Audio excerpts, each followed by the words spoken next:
Pankaja मुंडेंच्या files घेऊन धनंजय मुंडे माझ्या घरी आले होते। मी पंकजा मुंडेंविरोधात लढावं असं धनंजय मुंडेंना वाटत होतं। अंजली दमानी यांचा मोठा आरोप। मात्र मी असं कधीही लढत नसल्याचं धनंजय मुंडेंना सांगितल्याची माहिती। आता हे सगळं तेव्हा ते माझ्याकडे फाईल घेऊन आले।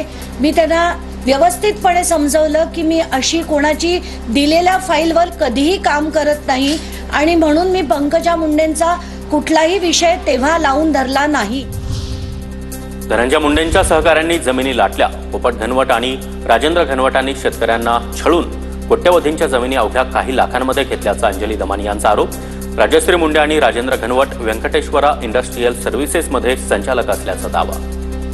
शेतकऱ्याची 20 कोटीची जमीन होती, ती त्यांनी फक्त 8 लाखात व्यवहार केला। एकाची 1 कोटीची जमीन होती, त्याचा 4 लाखात व्यवहार केला।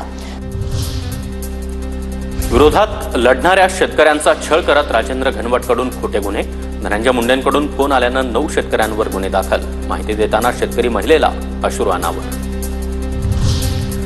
2 कंपनीच्या संचालकपदी राजश्री मुंडे आणि राजेंद्र घनवट। धनंजय मुंडे आणि घनवटचे व्यवहार तपासा। अजित पवार आणि बावनकुळेंनी चौकशी करून कारवाई करावी, अंजली दमानी यांची मागणी। मी बावनकुळेंना या सगळ्या लोकांना त्यांच्याकडे पाठवणार आहेत, ज्यांच्या सगळ्या जमिनीच्या व्यवहाराची पुन्हा चौकशी करून योग्य तो निर्णय घेतला गेला पाहिजे। तर धनंजय मुंडे आणि यांचा काय काय संबंध आहे या सगळ्या गोष्टीची चौकशी झाली पाहिजे। मला विनाकारण बदनाम करण्याचा प्रयत्न। अंजली दमानी यांकडून आरोपांची कागदपत्र घेऊन तपासणी करा। मी चौकशीसाठी तयार। राजेंद्र घनवट यांनी दमानी यांचे आरोप फेटाळले। जमिनी कायदेशीररित्या घेतल्याचाही दावा। शेतकऱ्याची मी कुठलीही फसवणूक केलेली नाहीये। त्यांनी केली असतील ती कागदपत्र मला त्यांनी सादर करावीत आणि मी तुमच्या समोर त्यांच्या पुढे बसून त्या बाबतीमध्ये विचार करू शकतो। एवढ्यापर्यंत मी छाती ठोकून सांगतो, मी चुकीचं कोणाचंही केलं नाही।